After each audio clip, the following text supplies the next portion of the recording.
Você que está acompanhando essa live, manteria o Rigoni para 2026? Hashtag sim, hashtag não, gente, senão fica difícil de eu ter uma noção aqui. E por que a gente está levantando essa pauta? Porque o jogo de amanhã pode ser decisivo para o Rigoni, né? Para ele alcançar a meta dele de 12 jogos e ter a renovação automática para permanecer no São Paulo em 2026. Então, se ele aparecer, se ele jogar, ele ainda tem chance de permanecer. Se não jogar, essa conta já não fecha mais. E aí, queria escutar vocês também. Pode começar por você, Kaique. Você tá vendo o seu lado ou você travou? Deixa eu ver. Tá. Mano, você fica muito parado. Até achei que você tinha travado. Não, eu tô aqui. Primeiro, quero escutar de você. Se você é hashtag não ou hashtag sim para manter o Rigoni para 2026. Eu sou hashtag totalmente não. Eu saio até da regra hashtag sim ou hashtag não. Hashtag totalmente não. Hashtag 100% não. Hashtag não pra... Entendeu? Não para Dedéu. Não para Dedéu. Não sei se ficou muito claro a minha resposta, a minha opinião. Mas hashtag muito não. Porque eu já fui contra até a vinda. Eu já não era a favor, já não era um apreciador do futebol do Rigoni na primeira passagem. Imagina 4 anos mais velho, né? E mostrando o que não mostrou até agora. Acho que a gente já tem uma resposta muito clara. É o que o Tite fala e o Ivan Drago repete todos os dias lá na Transamérica. O campo fala. Então, até agora, o que o campo falou é que é hashtag não. Renan, hashtag não, hashtag sim e por quê? Não, hashtag não, porque, como o Kaique disse, o campo não tá mostrando isso. Há algum tempo não mostra isso. E porque, como eu sempre falo, já foi e continuaria sendo uma aposta. E a aposta eu faço com a base. A aposta eu faço com os jogadores jovens. A aposta eu vou fazer com o Luca, com o Paulinho, com o menino que foi inscrito aí agora, o Breno Gustavo, acho que é o nome dele. A aposta eu vou fazer com esse. Que eu corro o risco de ali na frente ganhar muito dinheiro. Com o Rigoni, eu só vou gastar, ele não está me entregando tecnicamente e ele não vai me trazer retorno financeiro. Então é hashtag não, pelo amor de Deus, não. Pelo amor de Deus, não. Não caio, por favor, diretoria, não caia nesse erro. Não caia nesse erro. Dê oportunidade para os meninos. Dê oportunidade para os meninos. E mais um monte de hashtag não aí, viu? Mais um monte. Não é só o Rigoni, não. Não, e você falando isso de oportunidade, pensando no Rigoni também, né? Ele teve a oportunidade dele. Ele não aproveitou. Ele teve. Foi contratado e entrou em vários jogos aí. Quando chegou, inclusive, virou titular absoluto numa sequência de partidas com o Crespo. Então, ele teve a oportunidade dele também e não aproveitou.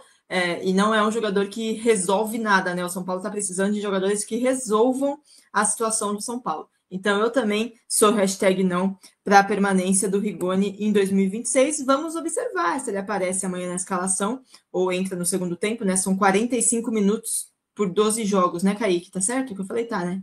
Então também tem a opção dele entrar no intervalo, né? Isso, 45 minutos em 12 jogos, faltam 9 agora para ele cumprir. E assim, depois do Bahia vai ficar faltando, né? Vão ficar faltando 9. Deixa eu ver a conta certinha aqui. Se é com o Bahia ainda 9 jogos. Ou Quer que eu veja aqui, Bahia... que eu tô no computador? Tá mais fácil?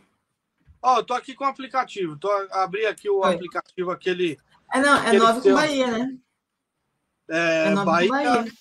Vasco, Flamengo, Bragantino, Corinthians fora, Juventude, Fluminense, Internacional e Vitória. São 9. Isso. Então conta já o jogo de amanhã. Por isso que amanhã é decisivo, né? Ele precisa jogar os 45 minutos de amanhã. Se não jogar amanhã, pelo menos a renovação automática ela não acontece. O que vai ser ainda pior e mais vergonhoso ainda, tá? Porque se a renovação automática acontecer, beleza, foi por conta de uma meta atingida em campo. Se renovar com ele, mas por vontade própria da diretoria, meu amigo, aí é chuva de crítica de novo. Mas você está induzindo o torcedor a criticar a diretoria que já está tão pressionada. Sim, estou induzindo sim. Não, e outra coisa, se eles contratarem o Rigoni sem a meta, sem a obrigação da meta, com todo respeito, tem que mandar embora todo mundo. Aí não tem que sair o Belmonte, tem que sair o Belmonte, o Carlos Magno, o Rui Costa, o Muricy, o analista de desempenho, o Scout, tem que sair todo mundo. Desculpa, se o Rigoni for contratado sem bater a meta, Esses caras estão assistindo outro futebol, estão vendo outro jogo. Ou, repito, o Rigoni no treino faz chover. Desculpa. Às vezes a gente tem que ser muito sincero aqui. Não adianta a gente ficar peteando macaco, conversando fiado. Não, a gente tem que falar a verdade. Se não for contratado, se não for por meta batida, cara, eu não entendo nada de futebol e eu paro de assistir futebol. Porque eu não entendo nada.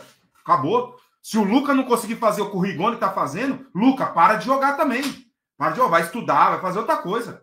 Não, tá doido? E é isso aí, tem mais um superchat aí, né? É o Samuel Miguel, de novo, né? Samuel tá falando com a gente aí. Ele faz a seguinte pergunta: vocês assinariam uma mudança estatutária que viesse com uma mudança profunda no clube, mas com um descenso? Secar a fonte tem consequências.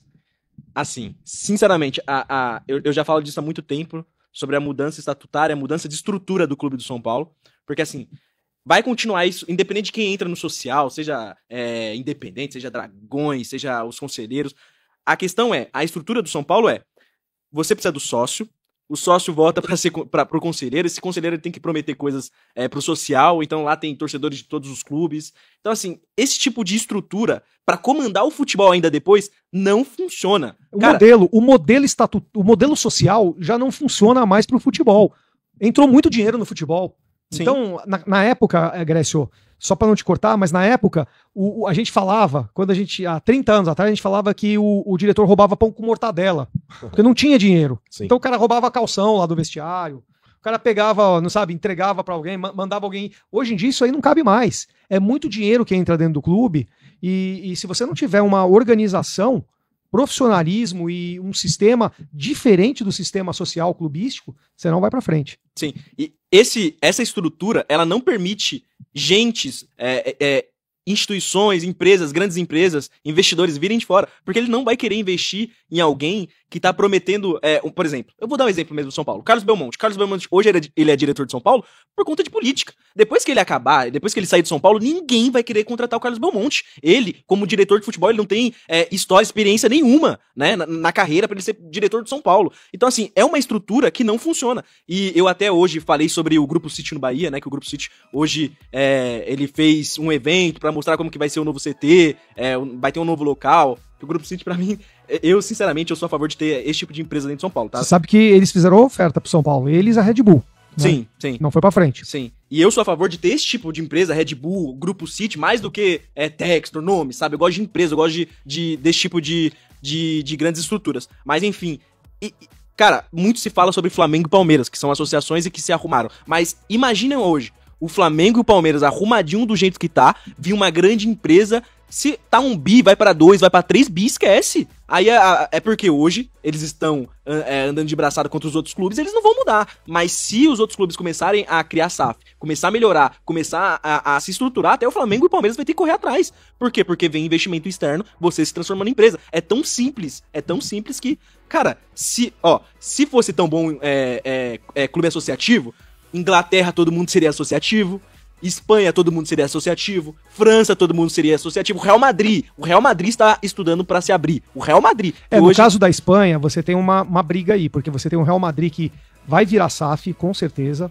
tá? Já tá com essa pegada SAF, contra o Barcelona, que é o maior exemplo de clube, modelo de clube da Europa. Então vai ser uma briga boa aí, interessante pra ver. Sim, e historicamente eu até tive essa discussão com o Júlio Casares em 2021, quando ele tava tentando ser presidente de São Paulo, em uma entrevista que eu fiz com ele, que ele citou o Barcelona e o Real Madrid como 2 clubes associativos, sendo que historicamente, só é você ir buscar a história do Real Madrid e do Barcelona, são 2 clubes políticos, um clube da Catalunha e o outro clube da Espanha, um clube que foi privilegiado em muitas questões como o Real Madrid e o Barcelona, então assim, não tem como se comparar. Se dos 30 clubes que mais faturam no mundo, 27 são empresas e só 3 são associações, que um é o Real Madrid que tá querendo virar clube empresa, o outro é o Barcelona e o outro é o Flamengo, que é o 30º, tá? Então assim, isso é você ver os grandes centros do mundo, todo mundo é empresa. Por quê? Porque a estrutura é bem melhor para se trazer investimento, é simples, é muito simples. Rapaziada, vamos trazer algumas notícias aí, né, de como o São Paulo tá se preparando já pro ano que vem, já iniciou a preparação, alguns nomes sendo cotados, e mano, como eu falei para vocês no vídeo de ontem, né, todos os centroavantes que nós temos machucados, né, Caleri, Rian, André Silva e agora até o Dineno, que chegou emprestado até o fim do ano, também conseguiu machucar o joelho, né, rapaziada? Então, situação complicadíssima.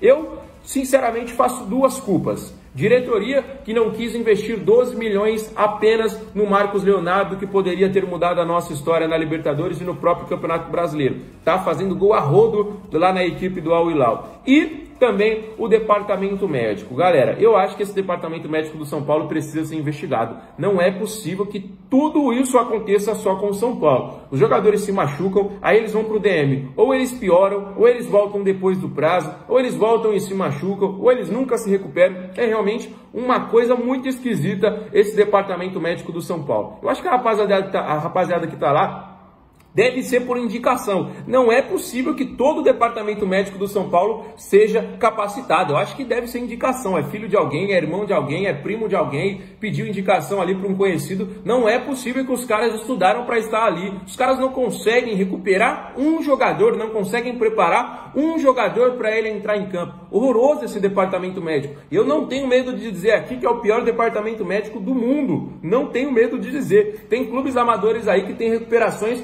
melhores do que o São Paulo Futebol Clube. O que eles fizeram com o Lucas Moura, o que eles fizeram aí com outros tantos jogadores, é de fato revoltante, é de fato aí um absurdo, né? Então, estamos aí a 9 jogos ainda de acabar a temporada e sem nenhum centroavante no elenco. Olha só que da hora. Então, fazer o que, né, rapaziada? Agora a gente vai ter que se virar com o que tem, tentar chegar na Libertadores com o que tem e terminar o ano com o que tem. Não quis investir no Marcos Leonardo, agora é isso que sobrou pra gente, é isso aí, né? Seguir o Campeonato Brasileiro com essas peças que já tem aí no elenco. Uma outra coisa, né, é que o São Paulo tá de olho para 2026, tá bom, galera? Na próxima janela, no atacante Rony, novamente, né? O Rony, quando saiu do Palmeiras, foi muito sondado pelo São Paulo, pelo Santos, por outras equipes, acabou indo pro Atlético Mineiro, mas o Atlético, pelas informações que nós obtemos aí, vai passar por uma reformulação muito grande na próxima temporada. Eles estão na semifinal da Sul-Americana e estão, se eu não me engano, a 2 pontos da zona do rebaixamento, né? Então, o São Paulo, que é conhecidíssimo, né, por grandes reformulações, muitas contratações em seu elenco, já conversou com a diretoria que muitos jogadores, medalhões inclusive, vão deixar a equipe para o próximo ano. A gente falou recentemente aqui, né, sobre o Hulk, sobre o Dudu, mas hoje a gente vai falar aí sobre o Rony, né? A gente viu também algumas informações de que o Rony poderia ir para a equipe do Remo, né? O Rony, que é torcedor da equipe, e o Remo tá lutando pelo acesso da Série A, né? Então, pelas informações que a torcida estava comentando lá, seria um investimento de peso, né, para a equipe voltar à elite do futebol brasileiro, né? Então, São Paulo segue atento aí a essa situação. É um jogador que tem um salário alto, né? Mas devido a má passagem, vamos falar o português, claro, não jogou tão bem assim no Atlético, não teve tantas oportunidades, quando teve não aproveitou, não teve bem fisicamente e tudo mais, e com isso vai condicionar a saída dele para a equipe, para alguma outra equipe em 2026, seja para o Remo, seja para o São Paulo, seja para qualquer outro time, tá bom, galera? Mas quero saber de vocês aí, né, se vocês aceitariam o Rony, né, o que vocês acham sobre essa possibilidade de contratação para o ano que vem. E eu quero saber de vocês como é que tá a expectativa, né, para esse fim de Campeonato Brasileiro, para essa reta final. Tá muito errada do time de São Paulo, né? O técnico Hernan Crespo foi lá na equipe de base e puxou 15 jogadores. Depois de um histórico de lesões inacreditável no time de São Paulo, o Crespo puxa 15 para jogar com ele lá. Vai ver quem está melhor ali, convoca um monte para agora jogar contra o Bahia. E um deles é o Igão. O Igão não, o Igão também tá lá, o zagueiro Igão, mas é o Paulinho, o centroavante. O São Paulo com o centroavante é assim uma coisa inacreditável. Já vou adiantar que o Calleri está se recuperando, teve um avanço, mas não está pronto. Muitos acreditam que o Calleri estará pronto no ano que vem. E pode até ser. Eu gostaria muito que o Calleri voltasse agora, mas se ele estiver em forma, né? Voltar igual o Lucas Moura, que voltou totalmente bichado, não faz nenhum sentido, né? O que o São Paulo que faz com o Lucas é uma coisa inacreditável. O São Paulo, o cara se machuca aqui, não se recupera aqui, quando tá meia bomba ali recuperado, o São Paulo já coloca o cara pra ganhar uma Libertadores. É difícil. E muitos criticam o Lucas ainda. Eu critico a diretoria do São Paulo e essa questão de DM, de preparação física, que pra mim não faz nenhum sentido. E o Calleri agora pode voltar também, mas vamos torcer pra voltar de centroavante recuperado, um cara inteiro, 100%, não essa meia boca aí que voltou o Lucas Moura. E o São Paulo tem o Dineno, que teve uma artroscopia no joelho, procedimento de joelho. E o Calleri machucou o joelho e teve que fazer cirurgia no joelho. O Rian Francisco, centroavante, joelho também. André Silva, joelho também. Então, Calleri, André Silva, Rian Francisco e Dineno. É o 4º centroavante do São Paulo, lá no estaleiro, com o joelho bichado. Então, não é possível ver uma situação dessa e achar normal, né? São 4 centroavantes. Tira 4 centroavantes do Palmeiras e Flamengo, que são os times mais endinheirados, cheios de grana, que estão com o elenco mais preparado, você vai ter problemas. Tira tirar 4. Terá problemas, com certeza. Tiraram 4 do São Paulo no departamento médico. Então qualquer técnico vai ter problemas com o centroavante ali. E no São Paulo não ficou atrás. Então agora vê o Paulinho centroavante para tentar... com a expectativa de cinto apertado em 26, a pergunta aqui do Diego Durval. Seria melhor mesmo não ir para a Libertadores? Eu sempre acho muito ruim não ir para a Libertadores, independentemente da chance de título. Eu acho que o São Paulo tinha uma equação, eu acho, que era um raciocínio que é muito difícil de ser feito. Que é lutar para ir para a Libertadores, mas saber que a Libertadores é para você ir até onde for possível sem precisar rombar o cofre, sem fazer loucura. Vai com o que tem. E assim vamos. Você faz uma grana, você está pensando... O ideal seria ir para a Libertadores, sim, com os pés no chão. Isso. Com relação a expectativas, inclusive. Exatamente. Porque não ir significa, e é mais provável agora que não vá, significa menos mobilização, menos receita, menos interesse dos jogadores em atuarem no clube em 2026, né? Mas enfim, nós vamos ter muitas informações novas, teremos reuniões importantes envolvendo o São Paulo, viu, galera? Sim.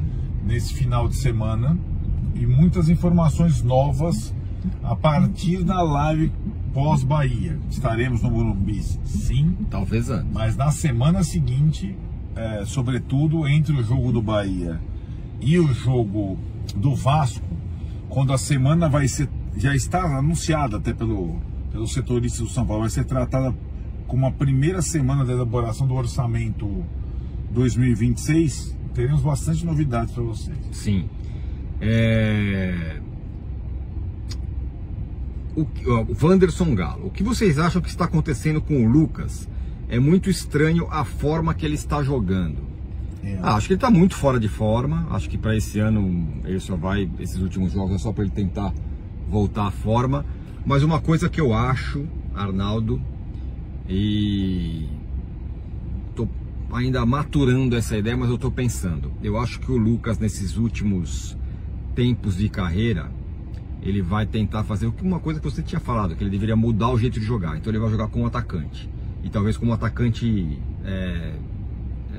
não de lado, talvez um atacante.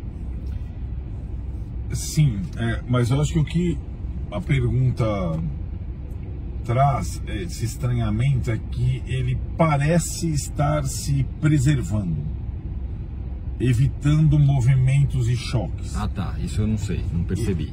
Para mim tá muito, porque na verdade das voltas, das tentativas de volta, essa é a que ele menos tem, porque nas outras oportunidades, na mais recente, estava, acho que visível que ele sentia dor em alguns movimentos, aquelas, mesmo quando ele sabia para cabecear e tal, mas ele não se preservava, ele sentia dor, ele lamentava a dor e tentava continuar.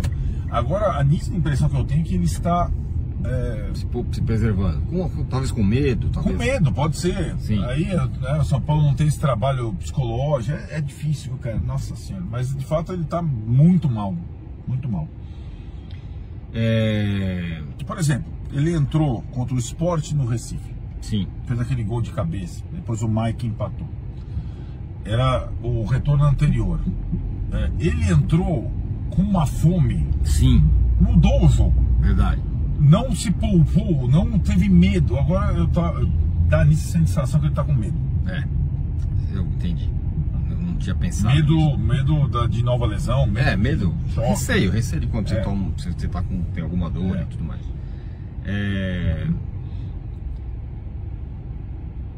Qual a probabilidade do Crespo não ficar no São Paulo? Pergunta do Vitor. Acho que vai depender de como vai ser o orçamento, me parece. O que ele vai ter em mãos, como ele vai poder trabalhar, se vai estar de acordo. O presidente do São Paulo tem falado, tem tratado a permanência do Crespo como algo indiscutível.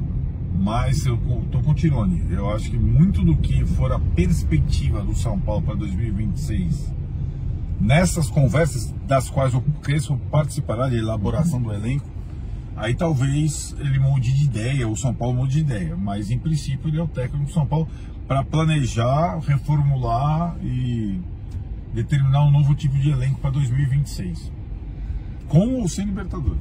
Erison Douglas, se o Oscar saísse hoje, podemos dizer que foi uma decepção maior que a do Rames?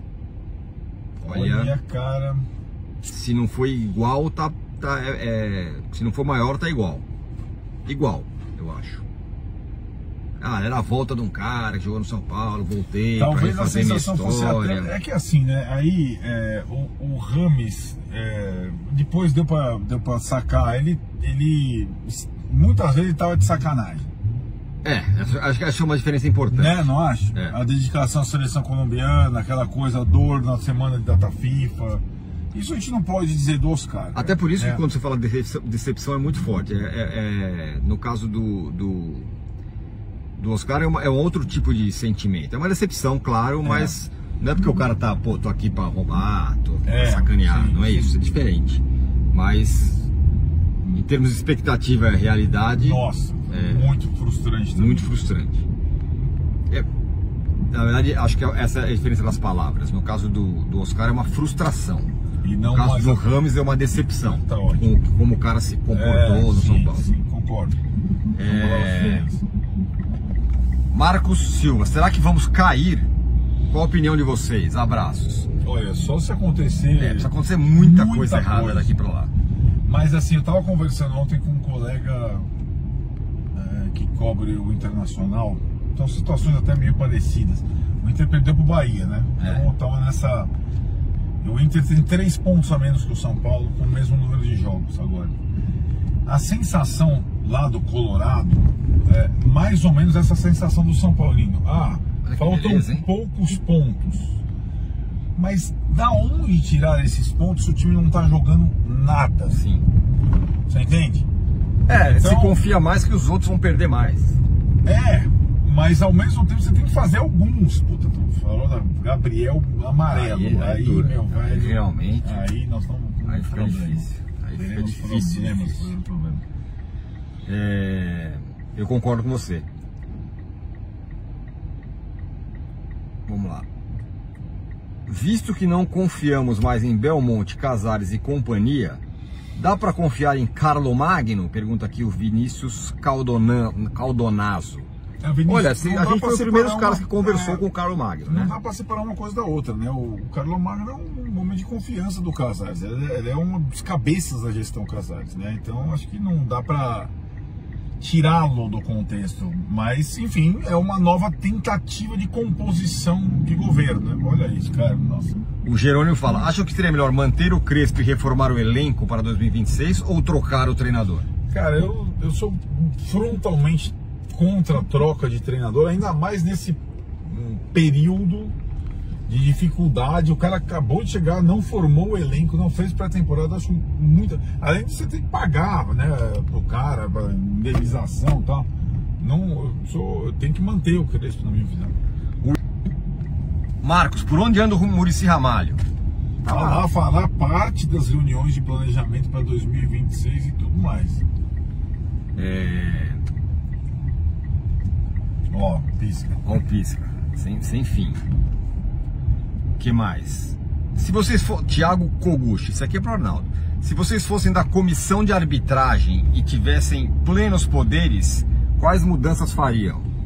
Fim do VAR, que mais? Não, eu faria algumas, Thiago. A primeira é fixar equipes de campo e VAR. Aproximar, né? Determinar para essas equipes mais fixas critérios claros de utilização do VAR. Utilização de VAR é para lances de fato que a interpretação do árbitro não conseguiu alcançar, né? Mínima intervenção, como era o nosso micropênalti, nunca, só em pênalti, só pênalti mesmo. Perfeito. Anular gol só em último caso, em questões, né, coisas básicas que não são colocadas. E eu acho que com esse comando de arbitragem, com o Rodrigo Santos, jamais teremos essas coisas. Tem isso. É isso, hein? Ficamos por